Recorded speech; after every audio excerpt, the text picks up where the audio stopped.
Good morning, I'm Alistair McIntosh from the Housing Quality Network.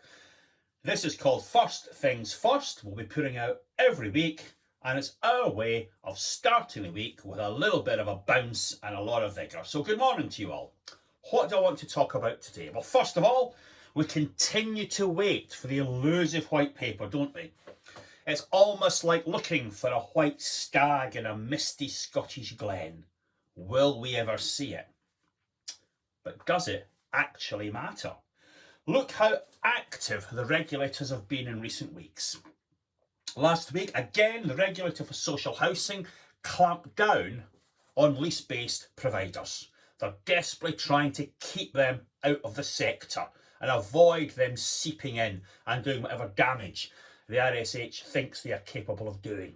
At the other end of the spectrum, the Housing Ombudsman Service had another name and shame exercise with some of the biggest organisations in our sector. And when you read the report, it did look like all the defects could have been sorted out by talking a little sooner and a little better with the residents. I'm sure some of the people who've been criticised have another story to tell. There's always another side to things. But that report from the Housing Ombudsman Service is an excellent analysis of what we get wrong and what we have to put right. Let's have some more of it. In terms of self-help, our friends at the National Housing Federation have come up with Together with Tenants.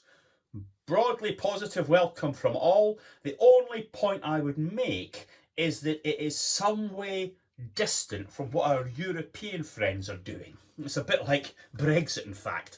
But if you look at the work of Piketty and other philosophers and experts in France and across Europe, they want much greater engagement at board level and equity level for residents and workers, because so much wealth has been sucked into the wallets of the few with automation, pandemics, globalisation and everything else. So perhaps there's a further stage for Together with Tenants to go. And in this year of pandemic and everything else, of course, we're focused on sector risks. Any week now, the regulator is about to bring out its latest sector risks report. When they first did it, it was like a Trotskyite handbill, one-page Gestetner from the 1970s. Today, it is the length of Karl Marx's Grundrisse. It is an enormous document. Every year, we find new risks. How do we deal with that? Well, in the boardroom, we had some idea about how to do things better from Richard Millett, the barrister who's grilling everyone at the tenant management organisation. He looked askance at the idea you could spend a mere 10 minutes considering the lessons from the Lacanau fire. More time spent on that? Could lives have been saved? We will never know, but it looks very slack. So the big message from Grenfell Inquiry this week is use boardroom time well and be diligent in your research. And it is all about time.